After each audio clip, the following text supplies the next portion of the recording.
अंदू वास्कोचे carnival plastic मुक्त आसतलो। 18 फेब्रुवारीच्यान सुरू जावपी ह्या कार्निवलाक वेगवेगळ्या गोंयचे संगीत तशेंच तियात्राचें आयोजन लेगीत करतले। तशेंच कार्निवला खातीर योग्य अशी वेवस्था करपाच्या हेतान खासा समितीची निवड करतले, अशी माहिती मुरगांव नगरपालिकेचो नगराध्यक्ष लिओ रॉड्रिक्सान दिली। सोमारा कार्निवलाच्या फाटभुंयेर नगर परिशदेच्या वांगड्यांच्या वांगडा बसका घेतल्या उपरांत तो उलयतालो।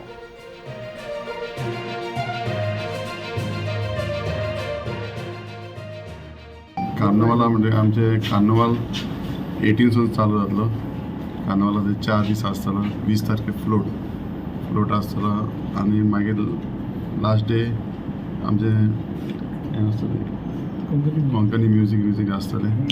आनी चेंजीस म्हळ्यार कितें चेंजीस तितून की हे पाटी कार्निवल आमी प्लास्टीक फ्री करूंक सोदता। हो आमचो मेन हें आसता, प्लास्टीक फ्री आनी बरें गोवन म्युजीक आनी गोवन तियात्र बी बरें हाडटले, कोंकणी तियात्र बी बरें हाडटले, हें आमचो मेन हें आसता। सद्या लास्ट टायम आमकां 20 lakhs दिल्ले। हे टायम आमचो कमिटी मेंबरांचो डिमांड आहा, तसोच आमच्या मेंबरांचो डिमांड आहा, कार्निवल मेंबरांचो डिमांड आहा की आमकां वाडोवन दिवचे हे फाटी। सदांच आतां एक 30 lakhs आमी डिमांड करतले, कित्याक 20 लाखान आमी जायतो जाले चलता, पूण बजेट आमचो बरी जायना, बजेट आमचें बसना बजेटे प्रमाणे। ताका लागून हे फाटी आमचो मेंबरां डिमांड आसा।